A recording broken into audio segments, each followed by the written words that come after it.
नमस्कार साथियों, आप सभी का स्वागत है एबीसी कोचिंग यूट्यूब चैनल में। आशा है कि आप अपने बोर्ड एग्जाम की तैयारी बेहतर व ज़बरदस्त तरीके से कर रहे होंगे। आज की इस वीडियो में देखने वाले हैं कक्षा 11वीं की सब्जेक्ट बायोलॉजी अर्थात जीव विज्ञान के महत्वपूर्ण ऑब्जेक्टिव सवाल, जो कि आपकी बोर्ड परीक्षा के लिए काफ़ी इंपॉर्टेंट है। तो सभी छात्र इस वीडियो को शुरू से लेकर अंत तक देखेंगे। वीडियो अच्छी लगे तो वीडियो को लाइक अपने दोस्तों के साथ शेयर करेंगे। चैनल पर पहली बार आए हैं तो आप सभी से रिक्वेस्ट है कि चैनल को सब्सक्राइब करने के साथ बेल आइकन को प्रेस जरूर कर लीजिएगा। और दोस्तों, आप हमारे व्हाट्सएप ग्रुप और टेलीग्राम पर ज्वाइन नहीं किए हैं तो लिंक डिस्क्रिप्शन में दिया हुआ है, जल्दी से जो है टेलीग्राम और व्हाट्सएप पर जो है ज्वाइन कर लीजिए। तो चलिए दोस्तों, क्वेश्चन की ओर चलते हैं। दोस्तों, इसके क्वेश्चन की ओर जाने से पहले मैं इसके समान निर्देश के बारे में बता देता हूं। देखिए दोस्तों, आप लोगों का जो है बायोलॉजी अर्थात जीव विज्ञान में जो है 35 क्वेश्चन दिए जाएंगे, जिसमें कि सेक्शन ए में जो है 17 क्वेश्चन रहेंगे और सेक्शन बी में जो है 18 क्वेश्चन आप लोगों को देखने को मिलने वाला है। ठीक है, तो चलिए दोस्तों क्वेश्चन की ओर चलते हैं। तो देखिए, सबसे पहला जो है आपका सेक्शन ए से यानी कि बॉटनी से जो है सबसे पहला सवाल यहाँ पे दिया गया है। कहता है नाइट्रोसोमोनास द्वारा अमोनिया का नाइट्रेट में परिवर्तन कहलाता है। तो उसको हम लोग कहते हैं नाइट्रिफिकेशन, जो कि ऑप्शन नंबर बी इसका सही आंसर होगा। नाइट्रिफिकेशन अर्थात हिंदी में देखें तो इसका कहेंगे नाइट्रीकरण। ठीक है, इसको अच्छे से आप लोग जो है याद रखें और कॉपी में इसको जो है नोट करते जाइएगा। ठीक है, अगला क्वेश्चन यहाँ पे देखिए, लिखा है कि loss of liquid water by guttation acquired through. तो इसका आंसर दोस्तों हो जाएगा आपका ऑप्शन नंबर ए हो जाएगा। ठीक है, हाइडाथोरस। ठीक है, हाइडाथोरस हो जाएगा, जिसको हम हिंदी में कहते हैं कि टेडसन के दौरान जो है जल का ह्रास के द्वारा होता है हाइडाथोरस। ऑप्शन नंबर जो है को इसका सही आंसर होगा। इसको अच्छे से आप लोग जो है याद रखेंगे। अगला सवाल देखिए, यहाँ पे पूछा गया है कि यहाँ पे ये कह रहा है कि पादपों में जो है बुढ़ापे के विलंबन के लिए कारक हार्मोन है, तो उसको हम लोग कहते हैं साइटोकाइनिन। ऑप्शन नंबर जो है सी इसका सही आंसर होगा, साइटोकाइनिन। ठीक है, इसको अच्छे से याद रखेंगे। अगला सवाल है कि रोडोफाइसी के सदस्य समानता कहे जाते हैं, तो उसको हम लोग कहते हैं लाल शैवाल। ठीक है, यानी कि रेड एलेज कहते हैं। इसको अच्छे से जो है आप लोग जो है याद रखेंगे। ठीक है, ऑप्शन नंबर बी जो है इसका सही आंसर है। अगला सवाल 5वां नंबर यहाँ पे क्वेश्चन ये पूछा गया है। कहता है कि which one is vesicular tissue, यानी कि दोस्तों यहाँ पे कह रहा है कि निम्न में से जो है कौन सा एक संवाही ऊतक है। तो इसका आंसर हो जाएगा ऑप्शन नंबर सी हो जाएगा, जाइलम एवं फ्लोएम। ठीक है, यानी कि ऑप्शन नंबर गो जो है सही आंसर होगा, जाइलम एवं फ्लोएम। इसको अच्छे से आप लोग याद रखेंगे। अगला सवाल पूछा गया है कि which is parents only in plant cell, यानी क्वेश्चन ये है कि निम्न में से कौन सिर्फ पादप कोशिका में पाया जाता है। तो इसका आंसर हो जाएगा प्लासिड। ठीक है, ऑप्शन नंबर बी जो है यानी कि ख जो है इसका सही आंसर होगा प्लासिड। इसको अच्छे से याद रखेंगे। हिंदी और अंग्रेजी दोनों मीडियम के छात्र जो है इसको अच्छे से पढ़ लीजिएगा। इसको अच्छे से जो है कॉपी में नोट कर ले, एग्जाम से पहले जो है इसको अच्छे से आप लोग जो है तैयार कर लीजिएगा। ठीक है, चलिए अगला क्वेश्चन यहाँ पे देखें। लिखा है कि first stable compound in C3 plant is, यानी कि दोस्तों क्वेश्चन ये कह रहा है कि C3 पौधों में जो है बनने वाला पहला स्थिर यौगिक है। तो दोस्तों हम इसका आंसर हो जाएगा PGA। ऑप्शन नंबर ए जो है इसका सही आंसर होगा PGA। ठीक है, इसको अच्छे से याद रखेंगे। अगला क्वेश्चन है कि double fertilization take place in, तो दोस्तों इसका आंसर हो जाएगा, मैंने आपको पहले भी इस टॉपिक पर पहले बताया हुआ था और इसको अच्छे से आप लोग याद रखेंगे क्योंकि दोस्तों डबल फर्टिलाइजेशन जो होता है वो कहाँ पर होता है, एंजियोस्पर्म में होता है। ठीक है, जो कि ऑप्शन नंबर सी में दिया हुआ है, एंजियोस्पर्म। ऑप्शन नंबर गो इसका सही आंसर होगा। इसको अच्छे से आप लोग याद रखेंगे। चलिए अगला क्वेश्चन देखिए, यहाँ पे दिया गया है कि कोशिका को घोल में रखने पर जीव द्रव संकुचन होता है। तो दोस्तों इसका आंसर हो जाएगा बहुपराशरी। ठीक है, बहुपराशरी, जिसको हम कहते हैं अंग्रेजी में देखिए अंग्रेजी में कहते हैं हैप्ट्रोनिक।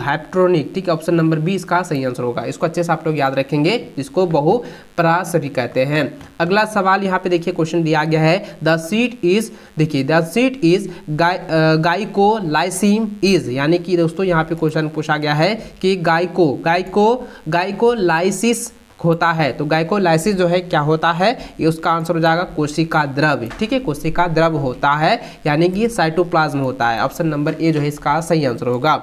अगला सवाल पूछा गया है कि पादप कोशिका में कोशिका विभाजन के माध्यम से होता है। तो कोशिका विभाजन जो है वो कोशिका पट्टिका के माध्यम से होता है। ऑप्शन नंबर ए जो है सही आंसर होगा, यानी कि सेल प्लेट के द्वारा जो है होता है। ठीक है, इसको अच्छे से आप लोग याद रखेंगे। अगला सवाल है कि प्रकाश संश्लेषण में प्रकाश अभिक्रिया होती है या में होती है। तो यहाँ पे क्वेश्चन ये पूछा गया है कि प्रकाश संश्लेषण में प्रकाश अभिक्रिया डैश में होती है। तो कहाँ पर होती है दोस्तों? तो ये होता है ग्राना में। ठीक है, याद रखेंगे ग्राना में होती है। ऑप्शन नंबर बी इसका सही आंसर होगा। अगला सवाल 13 नंबर क्वेश्चन यहाँ पे दिया गया है कि वायवीय श्वसन में एक ग्लूकोज अणु से उत्पन्न एटीपी की कुल संख्या है। तो एटीपी की कुल संख्या कितनी होगी? तो 38 होती है। तो ऑप्शन नंबर इसका सी सही आंसर होगा, इसको अच्छे से याद रखेंगे।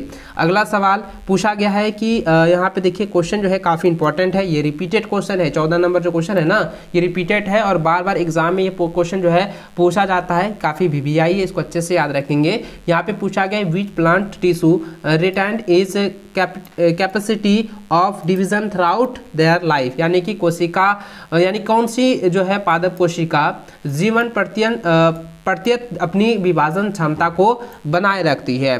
तो दोस्तों इसका जो आंसर होगा ये हो जाएगा ऑप्शन नंबर डी हो जाएगा, इसको अच्छे से याद रखेंगे, मेरिस्टेमेटिक। ठीक है, मेरिस्टेमेटिक ऑप्शन नंबर जो है डी इसका सही आंसर होगा। अगला सवाल लिखा है कि शीघ्रात प्रभाविता के द्वारा होता है, शीघ्रात प्रभाविता के द्वारा होता है, वो ऑक्सीन के द्वारा होता है। ऑप्शन नंबर जो है ए जो है सही आंसर होगा ऑक्सीन। ठीक है, इसको अच्छे से याद रखेंगे।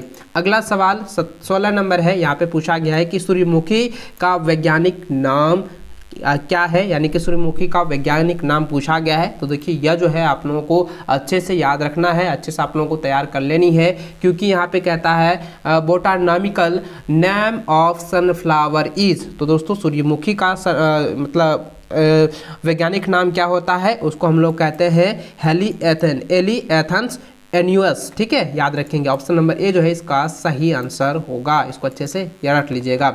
अगला क्वेश्चन यहाँ पे पूछा गया है कि मटर के बीज पत्रों की संख्या कितनी है। मटर के बीज पत्रों की संख्या 2 होती है, आप लोगों को पता है। ठीक है, इसके बारे में मैंने पहले भी आप लोगों को बताया हुआ है। मटर में द्विबीजपत्री होते हैं, यानी कि इसकी संख्या कितनी हो गई?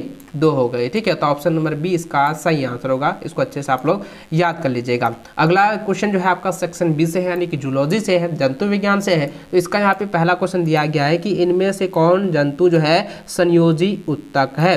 तो दोस्तों इसका जो आंसर होगा ये काफ़ी इंपॉर्टेंट, इसको अच्छे से याद रखेंगे। इसका आंसर हो जाएगा रुधिर, यानी कि ब्लड। ठीक है, अच्छे से इसको याद रखेंगे, जिसको हम हिंदी में रक्त भी कहते हैं और रुधिर भी कहते हैं।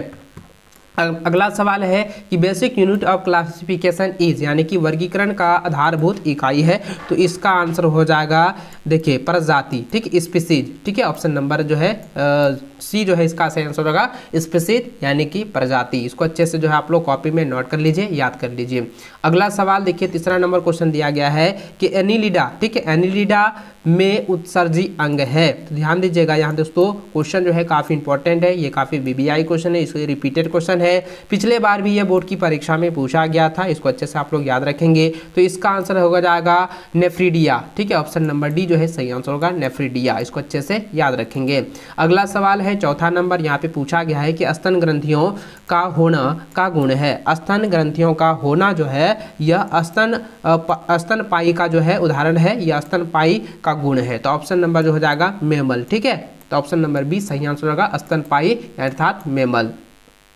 अगला सवाल 5वां नंबर, यहाँ पे क्वेश्चन देख सकते हैं, लिखा है यहाँ पे क्वेश्चन ध्यान दीजिएगा, ये लिखा है कि यहाँ पे वेल ऑर्गेनाइज्ड, ठीक है, well organize nucleus is not found in, यानी कहता है कि ससंगठित केंद्रक नहीं पाया जाता है। तो दोस्तों कौन सी सेल में नहीं पाया जाता, कौन सी कोशिका में नहीं पाया जाता है, ये आपको यहाँ पे पूछा गया है। तो दोस्तों इसका आंसर हो जाएगा प्रोकैरियोटिक कोशिका, जो कि ऑप्शन नंबर ए इसका सही आंसर हो जाएगा प्रोकैरियोटिक कोशिका। ठीक है, यानी कि प्रोकैरियोटिक कोशिका, जिसको हम सेल भी कहते हैं, इसको अच्छे से आप लोग याद रखेंगे।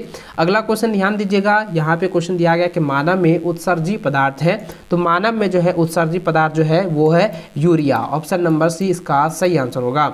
अगला सवाल है number of chambers in human hearts, यानी कहता है कि मानव के हृदय में कितने कोष्ठक होते हैं, यानी कि कोष्ठकों की संख्या कितनी है। तो आप लोगों को पता है ठीक है, आप लोगों को पता है कि 2 निलय होते हैं, 2 अलिंद होते हैं। तो टोटल कितने हो गए? टोटल हो जाते हैं 4। तो ऑप्शन नंबर आपका डी जो है सही आंसर होगा। ऑप्शन नंबर घ का सही होगा, 4 होते हैं। इसको अच्छे से जो है आप लोग कॉपी में नोट कर लीजिए।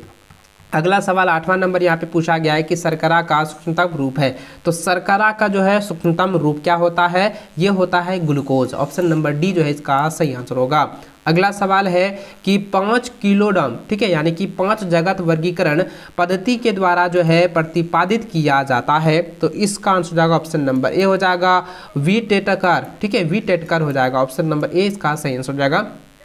चलिए अगला सवाल 10वां नंबर है, काफ़ी इंपॉर्टेंट सवाल है। यहाँ पे कहता है कि मानव का दंत सूत्र है। तो मानव का दंत सूत्र जो है ये बार बार पूछा जा रहा है, इसको अच्छे से आप लोग जो है याद रखेंगे। देखिए 31 23 21 23 यही होता है, 21 23 बाय 21 23, ठीक है। इसको अच्छे से आप लोग जो है याद रखेंगे, क्योंकि ऊपर भी बराबर होता है और नीचे भी बराबर होता है। टोटल 32 होते हैं, लेकिन बराबर बराबर संख्या में होती है। इसको अच्छे से आप लोग जो है याद रखेंगे, ठीक है। चलिए मानव में दंत सूत्रों का सूत्र कितने होते हैं? 2123 बाय 2123। ऑप्शन नंबर बी इसका सही आंसर होगा, जो कि अभी मैंने आप लोगों को बताया है, ठीक है। चलिए अगला सवाल देखें। यहाँ पे क्वेश्चन दिया गया 11 नंबर। यहाँ पे क्वेश्चन ये पूछा गया है कि मानव में श्वसन वर्णक होते हैं। तो यानी कि मानव में श्वसन वर्णक क्या होते हैं? वो होता है हीमोग्लोबिन, ठीक है, हीमोग्लोबिन होते हैं। तो ऑप्शन नंबर आपका डी जो है सही आंसर होगा हीमोग्लोबिन, ठीक है। इसको अच्छे से रख लीजिएगा, कॉपी में नोट करते जाएं। अगला क्वेश्चन देखिए, लिखा है कि कोशिका का अर्धसूत्री विभाजन है। तो कोशिका का अर्धसूत्री विभाजन जो है वो है मियोसिस। ऑप्शन नंबर जो है ख इसका सही आंसर आएगा मियोसिस। ऑप्शन नंबर बी, इसको अच्छे से रट लेंगे। अगला सवाल है नंबर ऑफ फ्लोटिंग है रिप्स इन ह्यूमन इज, यानी कहता है कि मानव में तैरती पसलियों की संख्या है। तो तैरती पसलियों की संख्या है वो है 2 जोड़े, ठीक है। ऑप्शन नंबर आपका बी हो जाएगा 2 पेयर्स। ऑप्शन नंबर बी इसका सही आंसर होगा, इसको अच्छे से याद रखें। अगला सवाल 14 नंबर पूछा गया है कि तंत्रिका आवेग प्रभावित होते हैं। तो इसका दोस्तों आंसर हो जाएगा ऑप्शन नंबर बी विद्युत संकेत प्रभावित होते हैं, यानी कि इलेक्ट्रॉनिक सिग्नल प्रभावित होते हैं, ठीक है, याद रखेंगे।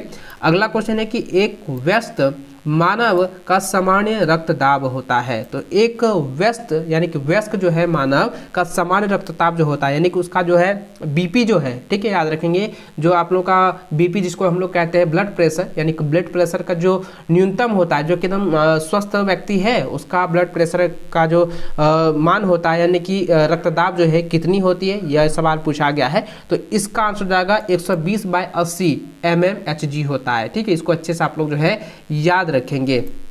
चलिए, यानी कि आपको यहाँ पे ये पूछा जाएगा कि मानव के ब्लड प्रेशर का जो है दाब, न्यूनतम दाब, अधिकतम दाब कितनी होती है और सामान्य दाब कितनी होती है, इस तरीके से क्वेश्चन पूछा जाएगा। तो आप इसको अच्छे से याद रखेंगे, ठीक है। चलिए अगला क्वेश्चन देखें। यहाँ पे सवाल 16 नंबर पूछा गया है कि इंसुलिन के द्वारा स्रावित होता है। तो दोस्तों ये तो सभी को पता है, इंसुलिन के द्वारा जो है अग्नाशय, इंसुलिन जो है अग्नाशय के द्वारा जो है स्रावित होता है। तो ऑप्शन नंबर इसका जो है सी सही आंसर होगा। इसको अच्छे से आप लोग जो है याद कर लीजिएगा। अगला क्वेश्चन है कि डीएनए इज ए, यानी कि डीएनए है। तो डीएनए क्या है? आप लोगों को सभी को पता है कि डीएनए जो है यह एक न्यूक्लिक अम्ल है, ठीक है। तो आप लोगों को पता होगा deoxyribonucleic acid, deoxyribonucleic acid, ribonucleic acid, इसके बारे में मैंने आपको पहले भी बताया है। तो डीएनए का अगर फुल फॉर्म पूछा जाए ना, तो आपको याद रखना है डीऑक्सीराइबोन्यूक्लिक एसिड, ठीक है। तो ये क्या है?